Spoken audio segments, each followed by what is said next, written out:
Assalamualaikum warahmatullahi wabarakatuh. Bismillahirrahmanirrahim. Alhamdulillahirabbil alamin. Wassalatu wassalamu ala asrofil anbiya'i wal mursalin Sayyidina wa maulana Muhammadin wa ala alihi wa ashabihi ajma'in, amma ba'du. Bapak Ibu dan saudara sekalian, para pemirsa dimanapun Anda berada, alhamdulillah kita bertemu lagi.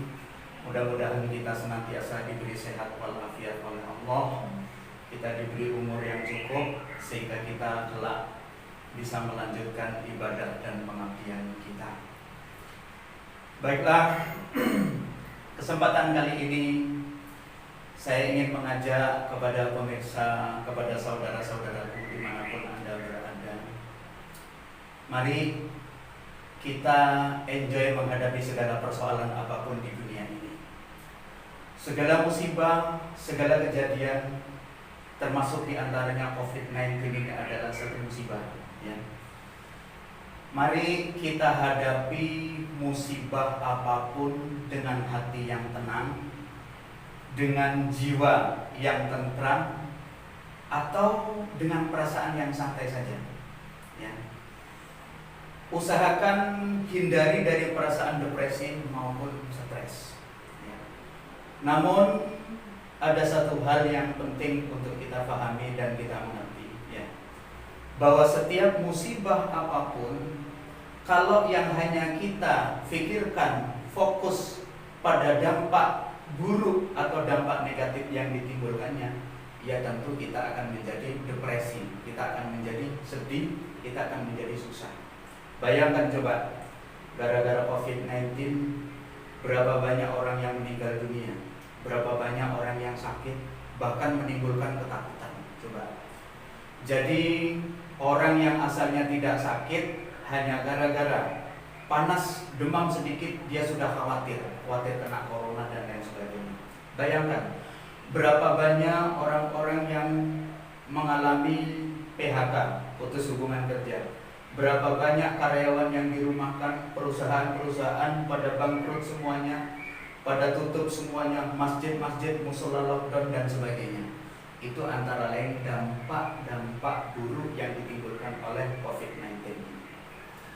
Tetapi Allah Subhanahu wa Ta'ala mengajarkan kepada kita, jangan hanya melihat satu sisi, dampak negatifnya saja. Tetapi Allah Subhanahu wa Ta'ala mengajarkan kepada kita bahwa peristiwa apapun yang terjadi, cobalah kita mengambil sisi positifnya. Pasti ada mau'izah, pasti ada pelajaran, pasti ada hikmah yang baik di balik semua peristiwa itu. Sebagaimana Allah Subhanahu wa Ta'ala berfirman di dalam Al-Qur'an surah Al-Baqarah ayat 216, A'udzubillahi minasyaitonirrajim. Wa asa an takrahu syai'an wa huwa khairul lakum. Boleh jadi terjadinya sesuatu yang kamu benci itu adalah baik bagimu. Wa asa an tuhibbu syai'an wa huwa syarrul lakum.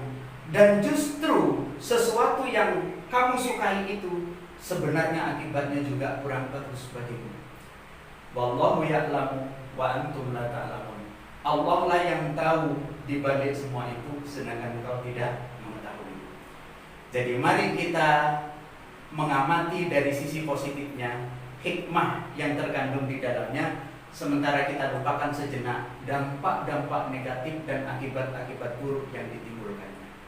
Mungkin Anda bertanya, apa hikmah pertama yang bisa kita ambil pelajaran dari peristiwa COVID-19 ini? Yang pertama, dari sisi akidah, akan meruntuhkan keangkuhan dan kesombongan manusia, sekaligus menimbulkan kesadaran akan kebesaran dan kekuasaan Allah Subhanahu wa Ta'ala, bahwa betapa lemah dan tidak berdayanya kita sebagai manusia. Hanya dengan diberi COVID-19, diberi virus corona saja, manusia sudah tidak berdaya, apalagi diberi cobaan-cobaan lain yang lebih berat.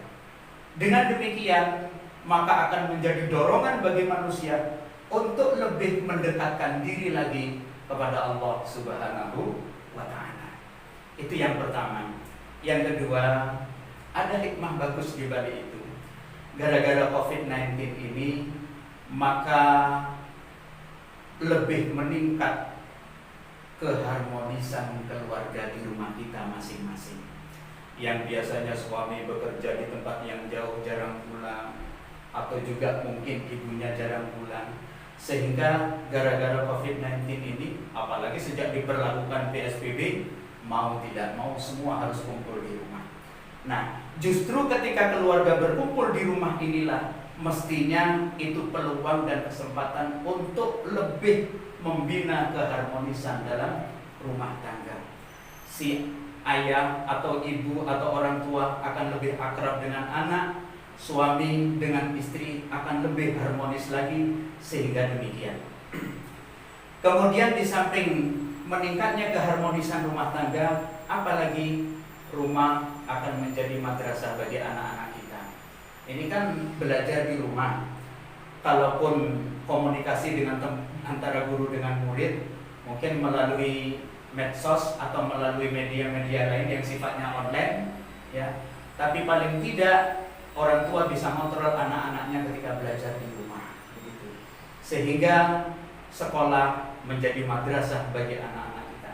Bukan hanya itu, bahkan juga rumah akan menjadi rumah ibadah di rumah tangga kita masing-masing. Kita bisa kontrol bagi anak-anak yang gak mau sholat, anak-anak yang tidak mau ngaji, ya.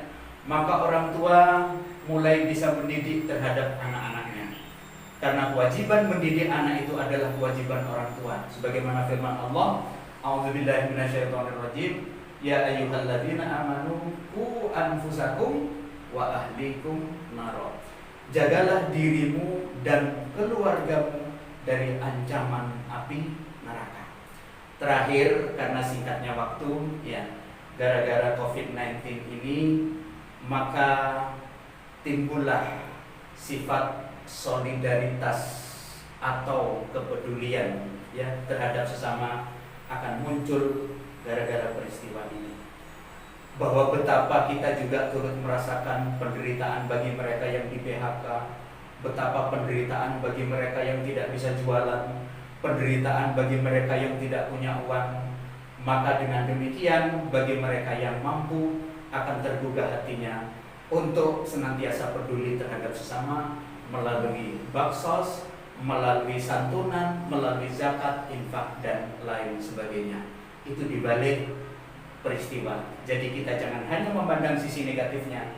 Ayo sekali waktu kita memandang sisi positifnya, yang dalam bahasa agama itu disebut mau'idhah atau hikmah, pelajaran yang bisa kita ambil. Demikian apa yang saya sampaikan, semoga bermanfaat. Terima kasih atas perhatiannya. Assalamualaikum warahmatullahi wabarakatuh.